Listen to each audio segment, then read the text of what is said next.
look forward to seeing the results of that coming through. But I'd like to welcome Phil Thomas and Rosie Wallis to today's event, and hand you over where you can tell us a bit more about Revive. Cool. I think we're going to do a screen share as well, so a sort of apologies to everybody if your screen gets taken over temporarily. We're going to nip in and out of it as we go through. I can still see most everybody actually, which is lovely. Certainly, if I go, now I can see everyone. Fabulous. We're going to tell you a little bit about ourselves, but keep that very short because that's not really why we're here. We're going to talk a little bit about marketing, some do's and don'ts, some of the things we've seen that work really well, and some of the absolute car crashes that people have done as well. Quick bit about Revive. We're a full-service digital marketing agency. We're normally based in Southend-on-Sea, down by the seaside. Of course, we're all we've got lovely offices. We've got a lovely team. There's 20 of us in the team. That's a few of our shots from the past few months.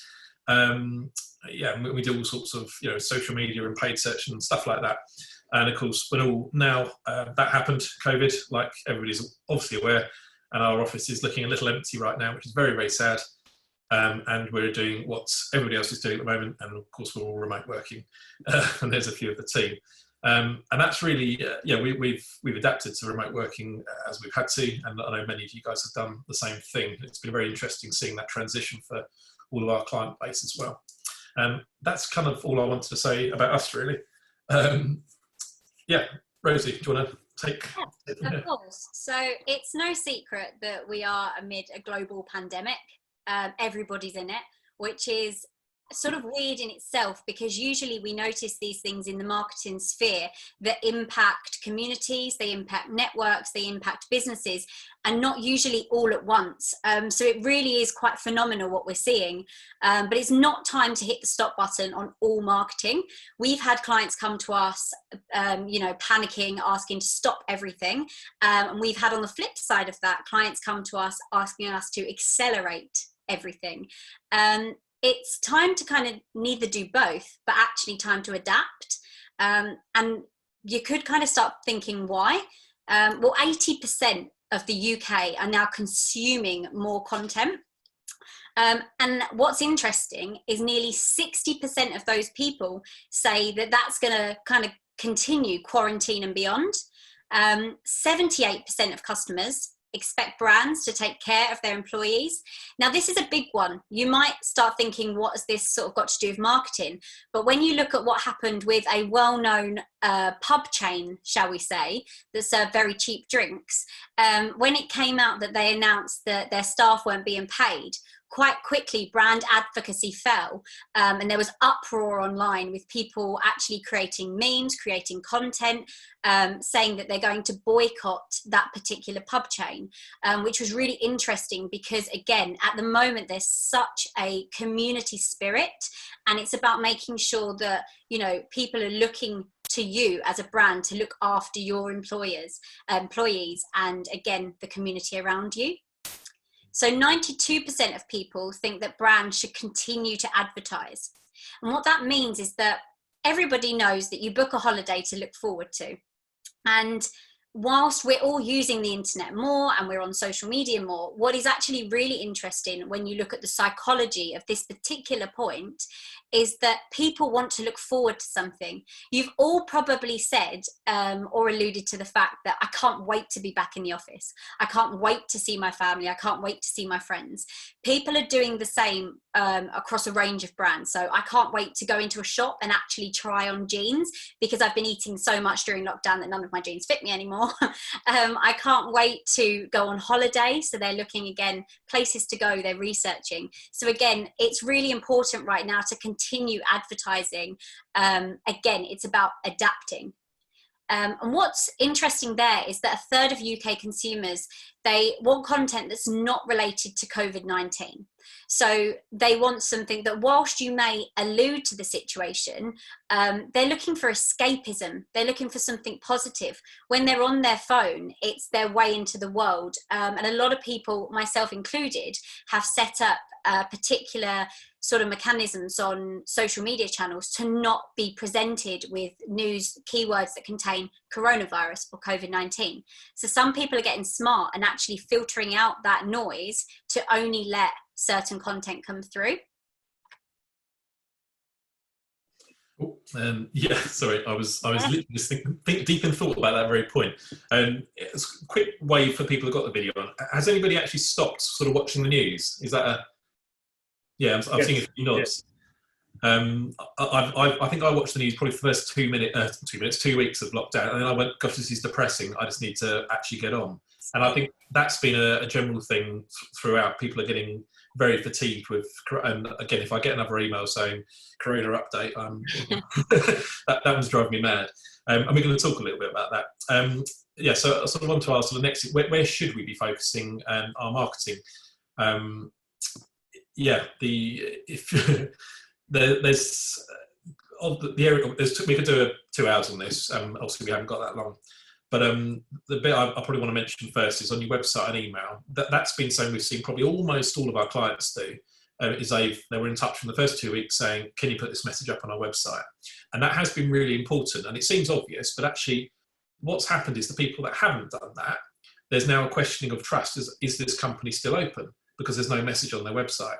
And I've seen that certainly. I actually rung a company. I was interested in buying something. I went to the website. There was no message. I thought, oh, they probably just furloughed everyone and they're shut down. There's nothing here. And actually, no, we're still fully operational. So you need to put something on your homepage. And that's been really important. And then the email communication as well. There's, I'd love to share this one because it just made me laugh. I had a very, very generic email from a company I don't know. I was clearly on their marketing list. And it was just very much, this is what we as a company are doing during COVID. And I've had so many of them, and they're completely irrelevant. They don't connect with me as a person or as a customer or as a supplier. And there's been lots of very generic, just blanket emailing, and that's a mistake as well. And actually, if we are doing email communication during this period, we need to be tailoring it to one, who we're sending it to, so we don't send the same email to everybody. But actually, it's about, for being real, explaining the impact on our customers or our clients. This is how it affects you. Realistically, everybody's got enough of their own things to deal with at the moment. They don't care that you're doing things slightly differently just because. Is there a point in sending that email, or otherwise you're in danger of just becoming part of the noise? And that's all I want to say on websites and email, really. You could talk for hours and hours on that, Phil, so I'll stop you there. On to people. So people is kind of, you could think it's a bit weird to bring it up when we're talking about kind of your marketing matrix, but actually it's one of the most important elements to consider when you're looking at things like your marketing strategy, specifically social media community. So when we first look at people, your people are usually on the front line of your business. They're the people answering the phones. They're the people that are adapting their work from home. They're the people that are hiding in their bedrooms away from their children. All of us right now are in the boat of adapting our lives to be able to work. So what's really important right now is that you genuinely are looking after your people. And that once you've emphasized that and you're looking after those people, it should then come naturally to find opportunity from that, because it's a genuine care. So when we're looking at opportunities, what I mean is that quite a lot of brands now are posting images of their Zoom calls. They're posting images of fancy dress days. We did one the other week. They're doing scavenger hunt online. Bit is a perfect example of Mr. and Mrs. It makes for great social media content. It makes us a great conversation starter when you're having marketing and sales meetings. So it's very important to look after your people, and also without looking opportunistic, you're able to use that as social media content. The big kind of exclamation point here is that it has to be genuine. It has to be authentic. If you are not putting your people first, they are going to be your first brand advocates. And when I say people, it's not just your employees, it's also your clients, your third parties, your suppliers, because they're going to be the first to turn around and say, hang on, what they put on Twitter isn't quite true. So again, make sure it comes naturally, it's authentic, it's human. Phil, over to you. Cool. Paid search is a special sort of special favourite of mine. I've been doing it for years, and we've got a really good team in Revive to deliver on that. We've seen two things happen. Some people panicked and hit the stop button. We expected that, and some other people have turned around and bumped it up. We didn't necessarily expect that, but what's actually happened? When I talk about paid search, I generally mean Google pay-per-click, Google advertising. You also got paid social media. But those systems are auctions, and where a lot of people have panicked, and so anecdotally, some of the networks we work with have said it's been a 70% drop in Google's network. So 70% of people are pausing, hitting stop on their paid search budget because it's something they control. But it's meant the auctions got cheaper, a lot cheaper. So your budget that you had running a month ago is now going a lot further. And we've seen that through our own marketing. We're still running our paid campaigns, and we're getting a lot more response from them because we're getting more clicks for the same spend. So there's an opportunity there. If obviously the advice we've been giving our clients is if you can't service the inquiry, there's no point paying to get it. But if you are still in business, paid search is actually really a great opportunity at the moment because it's just going that much further. And Google's been getting more and more expensive over the years, but actually right now it's really cheap. And Facebook too. So they're great opportunities. But of course, you just make sure what you're advertising is relevant and you can actually service the inquiry and you can measure it as well. Perfect. So social media fits quite nicely after paid search as well, because essentially we always said that social media is the shop window essentially to your brand, to your business, as is a website. But as you know, a lot of people will go through from paid search and social to land on your website. So it's almost the porch, if you will. So social media, you could blink, you could go to sleep and wake up in the morning and algorithms have changed, social media has changed.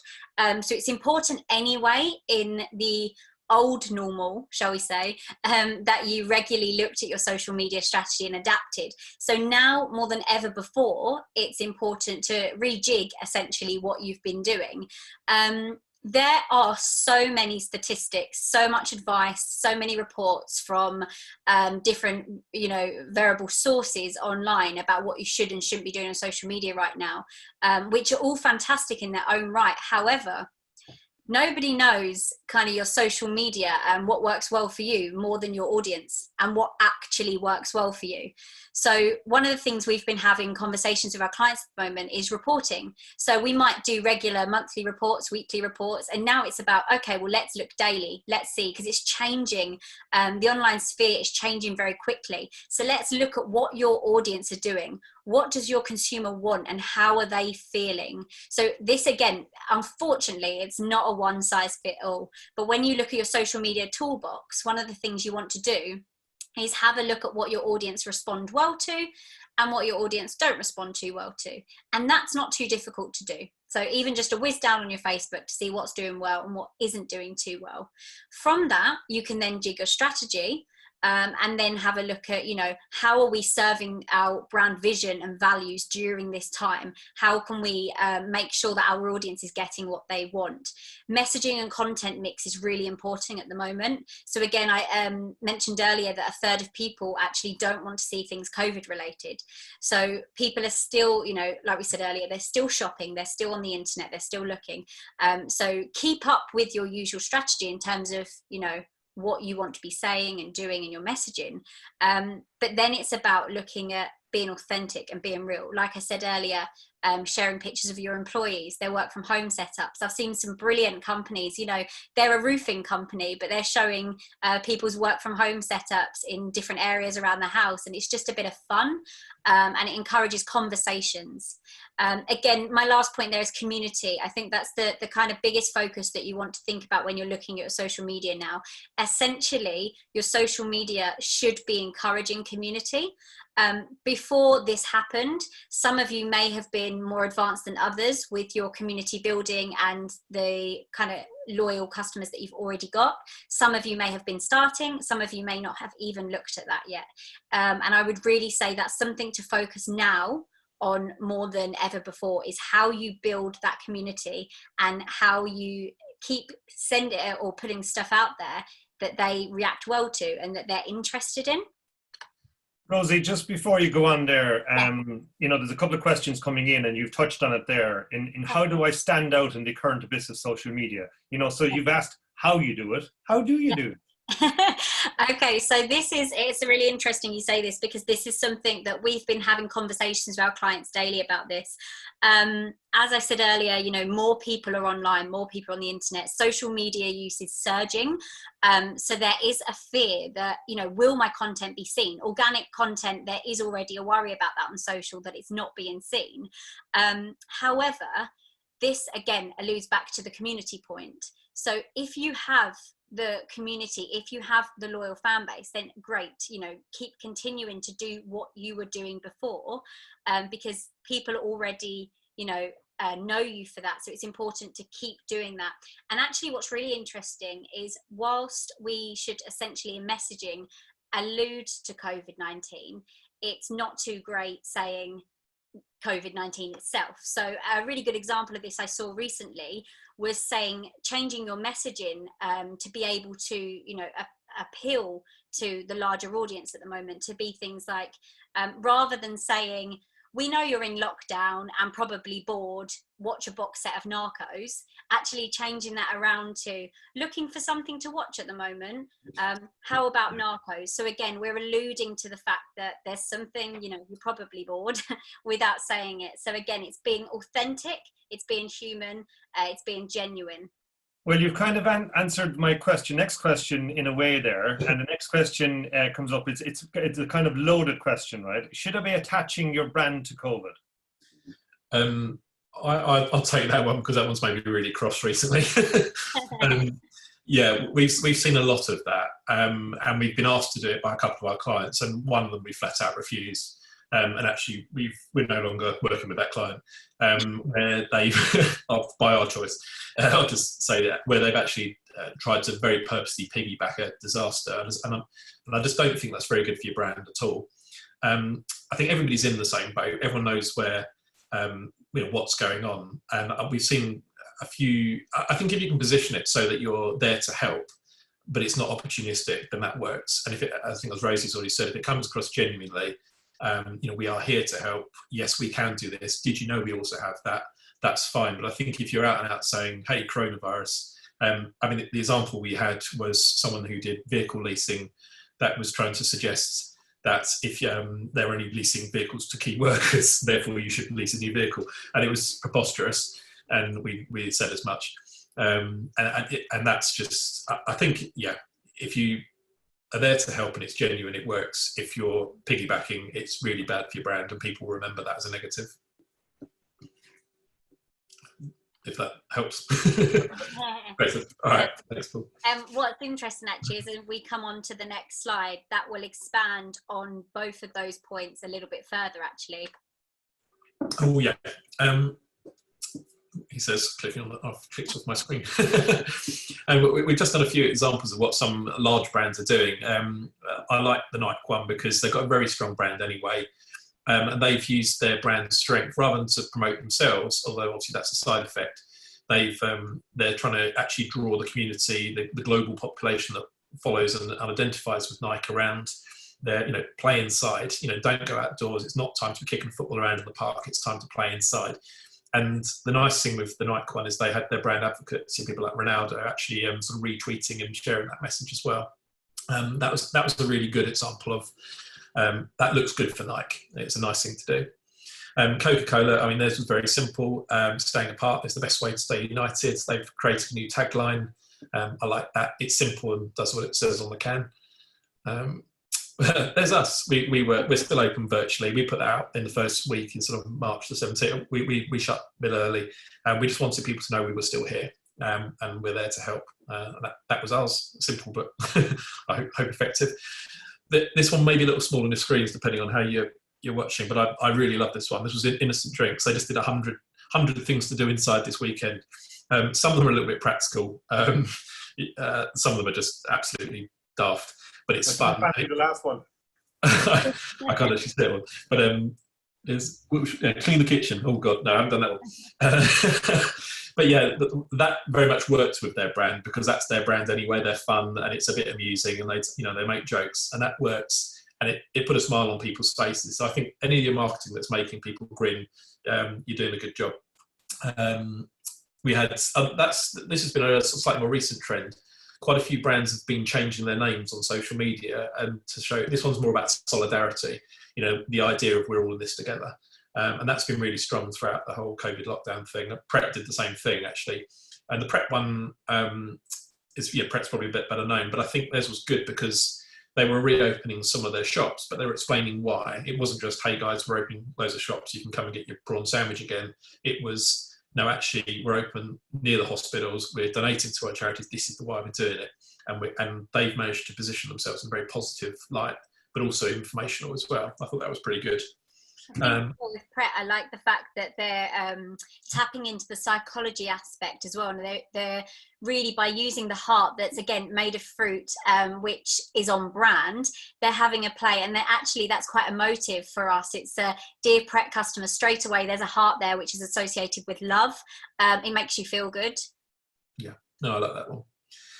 I think the last one we had was the Matalan. They've just drawn alongside everybody and identified with everyone. Anyone that's got kids at the moment who's been sticking rainbows on windows, you know, so Matalan have just done a big collage of that. And they've also put that, hey, things are taking a bit longer at the moment, but they've led with the big, bright, bold kids, you know, rainbows on the windows. It's not opportunistic. It's you smile and you go, oh, you're cute, and you're thinking immediately of your own kids that have done the same thing.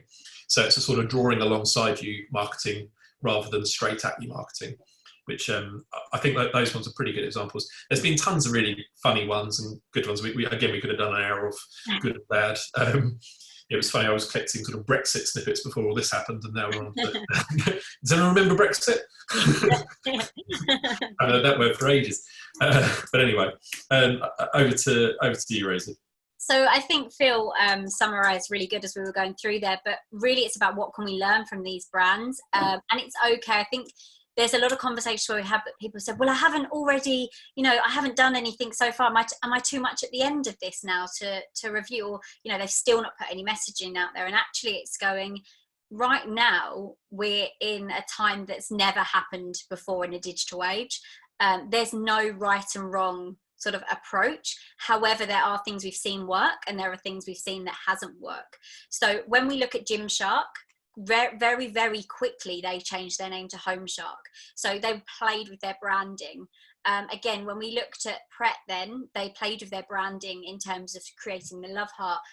So before you do anything in terms of sort of looking at, you know, what everyone else is doing and the opportunities that you could potentially create, it's actually going, right, what are our brand visions and values? Who do we, you know, what do we stand for? What do we do? How do we want consumers to feel when somebody uses our service, buys our product? What do we want them to feel with your brand, essentially? From that should then inspire, okay, well, we have the opportunity to do X, Y, and Z. Looking at things, like I said, what Matalan have done with the rainbows, prompting, again, emotive behaviour, but also setting expectations in the top, saying that, you know, this is how long delivery is going to take now.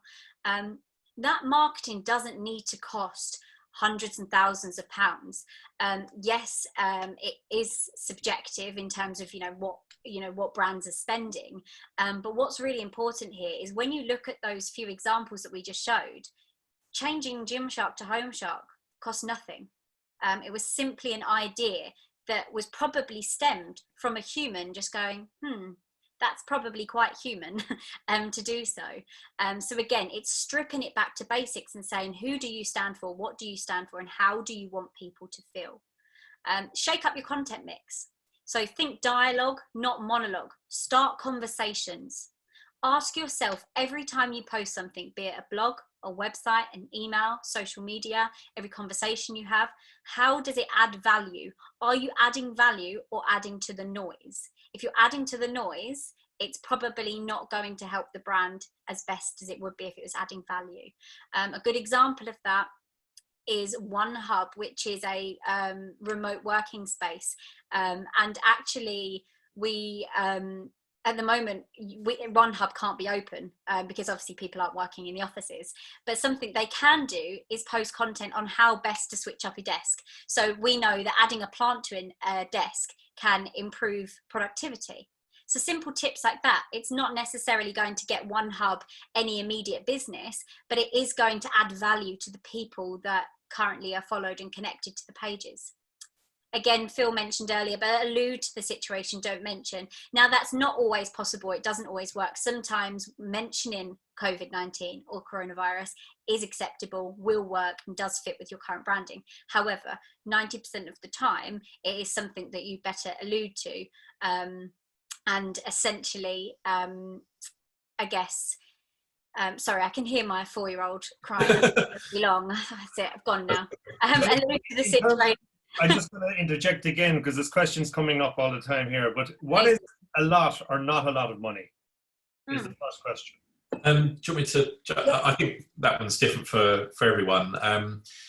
What you can do, there's a lot you can do cheaply on marketing, full stop anyway. And we often come across companies where they're spending huge amounts in one area and nothing in another, or vice versa. Social media marketing has always been relatively cheap. I mean, you can boost posts for pounds rather than tens of pounds or hundreds of pounds. So that was an easy way of getting out in front of people. And that's still effective. Paid search has got cheaper. You can do very small budgets now on Google advertising, whereas it wouldn't have worked before. That's working quite well now. And again, you can do that for tens and hundreds. But it's a sensible question. But obviously, if you're a multi-million pounds international company, your marketing budget's generally going to be different to the sole traders anyway. But I think it's the size of your audience as well. If you're a sole trader trying to reach your local community, tell them you still are operational, you can do that very, very easily for next to nothing on Facebook. Okay, and in terms of the slide there, you have think dialogue and not monologue. Give me an example of what you mean here. So this is something I think I've been championing for about 8 or 9 years, because quite early on when social media came around, people, you know, it was statuses, I guess, at best, and posts, and people would say how they're feeling, what they're doing, and what their brand is doing, and it's essentially a billboard statement. What I always encourage clients to do is start conversations. Social media, again, we're coming back to the community aspect. It's social media. So we want to encourage people to be social. So talk about your brand, your people. Again, when we say dialogue, it's conversational. Monologue is more of a, you know, Shakespearean, I'm standing on the stage, I'm talking at you. So again, it's about when you're writing something or putting something out in email, website, it's prompting the user and the person that's reading that to go, oh, yes, I agree, I disagree, however. I hope that answers. Okay, just 1 or 2 more questions before we move on, right? So a question from John Fitzgerald. Is it better to have a presence across all social media or pick a couple to focus on for maximum impact? Perfect. So this is, again, this comes back to my kind of one size fits all approach. Something that I think some brands fall kind of, you know, can fail on is essentially trying to be on everything. Again, it comes down to your demographic. So who is your audience? What do they want? How are they using your services, your website? So again, we've seen the explosion of TikTok at the moment, which is phenomenal. It's through the roof. And actually what's interesting is before COVID-19, TikTok was very much for a different sort of demographic and generation altogether. As sort of COVID-19's happened, what's really interesting is all of a sudden the generations and the ages that are using TikTok have kind of exploded. You know, my nan has been involved in a TikTok video. That would not have happened pre-March. So again, it's looking regularly and saying, where is your audience? How are they using those platforms? And make sure that you're looking at strategy in terms of don't just kind of cover all basics. Make sure you're good on each channel. So yeah, definitely don't go in hard. Take your time and choose wisely. Here's a specific question then in terms of the hospitality industry is closed and possibly Christmas before it opens. Do you think people's attitude towards social drinking will change now? And how do I market in an industry that is actually closed and against everyone when it finally opens? Ooh. There's a question. No, that is a tricky one. Yeah, I mean, the drinking industry was difficult to market before anyway, because there's lots of rules and regulations around it. So if you're actually sort of promoting drinking, you have the drink aware and all that sort of stuff. Same with the gamble aware guidelines that you have to use. I might be wrong in guessing it's coming from Will at the Arlington. I will. Yeah, that's how do you promote? Well, I mean, the blunt version is if there's not a business there and there isn't anything to do, you either have to pivot and do something different, or if you're confident there's going to be a business there, and your business is going to be open in 3 months, 6 months, whatever it is, you work on some of the things like Rosie's talked about, where you build your community up. Yeah. And you potentially could do things like host online social events, or you could. There's lots of things around that. But yeah, hospitality is difficult. It's one of the industries obviously that's been hit the hardest. But I think be about engaging with existing customers, prior customers, putting the brand out there, and making sure that people are where you're at. And at the point when the doors do start to open, you can be there in an advisory capacity, saying, we are reopening. This is going to be happening. This is how you can engage with us again. But yeah, it's definitely a tricky one. So. And also, I think a really good point, something I was speaking, so my husband, he's a full-time musician. So instantly all of his gigs were cancelled. And actually one of the things he wanted to make sure that he did was that essentially he was bookable post COVID-19. So quite quickly he adapted to recording online videos, taking requests from people. So again, it's stop, strip back. What do you do best? So what does your brand do best? Are you known for events? Are you known for pub quizzes? Are you known for live music? Are you known for, weddings, events? What is it that you do best? And then look at that opportunity, look at that audience. What does that audience right now demand? So again, there's lots of people right now, they've got lots of time. They're planning for weddings in 2021, 2022. Put some throwback posts up, inspire people that when this is all over, that they've got something to look forward to. Yeah, I think the keeping the messages positive is really important, because I think there's been a lot of negativity out there, quite rightly, and it's a horrible situation for the vast majority of us. But I think people, as right back to one of the very first slides, that there's fatigue around the COVID specific messages. People don't want to hear the doom and gloom. It's actually, when are we going to get back outside? But I think rather than just dangling the carrot of it'll all go back to normal again soon, it's more, how can we be positive? Where are the silver linings? Actually, what have we learned from this? I know anecdotally a lot of people are saying, do you know what, my technology use has improved phenomenally in this lockdown. I now know how to do Zoom calls. I've never done that before.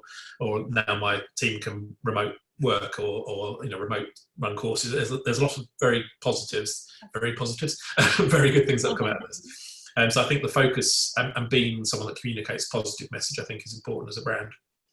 And in terms of that positivity, let's keep it positive, because we're all for that at the moment. So the positive side of the negative of this is that there's going to be opportunity. So we're going to see lots of a revival of, we'd say, small businesses and startup businesses starting up again because of this. So if you were a startup business, what's your message to a startup business in terms of the content of what they would put on the website in a very basic sense? And what kind of cost is attached to that for an SME to start up to achieve something that is going to be effective and going to have enough content in it to create that traction? If I can jump on that one, Rosie, we've actually seen a few of these. We've had a remarkable number of startups contact us in the last few weeks. I think partly, that often happens when there's a lot of redundancies. That's a normal thing. People go, do you know what, I haven't got my job, but I'm going to do something different. I've always wanted to do X. And they go and do it. If you're completely starting out from scratch, it's a lot easier to do it now than it was 10 years ago because of the internet. And to be honest, you can do it with next to no cost. We often advise people who are starting completely from scratch, if you don't have a budget, if you haven't got a 10, 20 grand pot of gold to start with, do something like Squarespace or Wix just to get yourself out there on day one. There's lots of platforms where you can build your own website. And actually, from a day one point of view, that's often the best way to get started. Social media is probably the cheapest marketing you can do on day one, and start building that community. Join groups that are in your space. If you're a local business, join other local interest groups. Start getting recommended. There's lots of things you can do as a complete startup. If you want to take it further, that there's lots of other things you can do around paid search and other things. But yeah, I'd normally start with a cheap website, which again, £30 a month on something like Squarespace. And yeah, you can get a brand done on Fiverr, which is brilliant as well. But for a complete startup. And in excluding no beta in this answer, right? I must make sure that beta is not included in this answer. But what is the hardest thing that you've ever marketed? We've looked at a few. I excuse the pun, but and where this is going. But the hardest thing probably I've had experience in marketing is actually a product called Cloner Willy. And yes, I did just say Cloner Willy. That was something as well that I was quite early on in my career in marketing. It was around 10 years ago, and it's phenomenal really when you look at something that's in that industry, actually what you have to consider by way of things like keywords, paid search, ads, social content. Quite quickly your adverts are blocked. Quite quickly your messaging could look sleazy. Quite quickly you could not be found on Google. So that was probably one of the toughest things that we've had to market, by way of actually getting round things like ad blocking, again looking at channel platform specifics, making sure that the website's ranking properly. So yeah, that's probably a personal challenge for me. Phil? Yeah, we've had some funny ones. I can't top that one. I think that one does take the biscuit. Yeah, it made me chuckle. One of the things, we had a client a couple of years ago who ran the King Club karaoke, I think it was. They're not around anymore, so I can say it, but that was KKK. And we just had to be really careful about how that one was. You know, they were a friendly family brand, but yeah, their logo was, and their company name had just been really ill thought out. That was tricky, and we recommended a brand change, I'll be honest. So yeah, we do get them. It's a tough one, telling someone that their brand isn't necessarily going to serve best.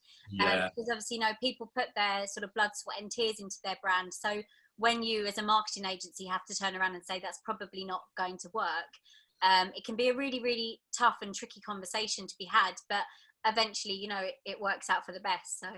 Yep. No, there have been some funny ones. Yeah, logos is tricky. We often get some rude-looking logos. We had a religious conference centre in London that approached us, very proudly having designed their own logo that was very phallic, and we had to say, not going to happen. So yeah, it does happen. We get all of them, as you'd expect. So. Yes, well, we've had an experience where we've had a very interesting liquor company from Donegal. And the name of the company is called Muff Liquor. So you can imagine how hard that would be to market. But that's a fact, and they used it to their strength, believe it or not. And I was going to say, they actually went viral on BBC with a DJ coming on, and this is how they used it to their advantage, and saying, "Is this really the name of the company?" But it's a fact, and it's nice gin as well, by the way. I think if the product's good as well, then hey, why not? Brilliant. Cool. Well, thank you very much, guys. That was a great insight, and we look forward to seeing more of the fruits of your wares when we do see the VITA website arriving on us fairly soon.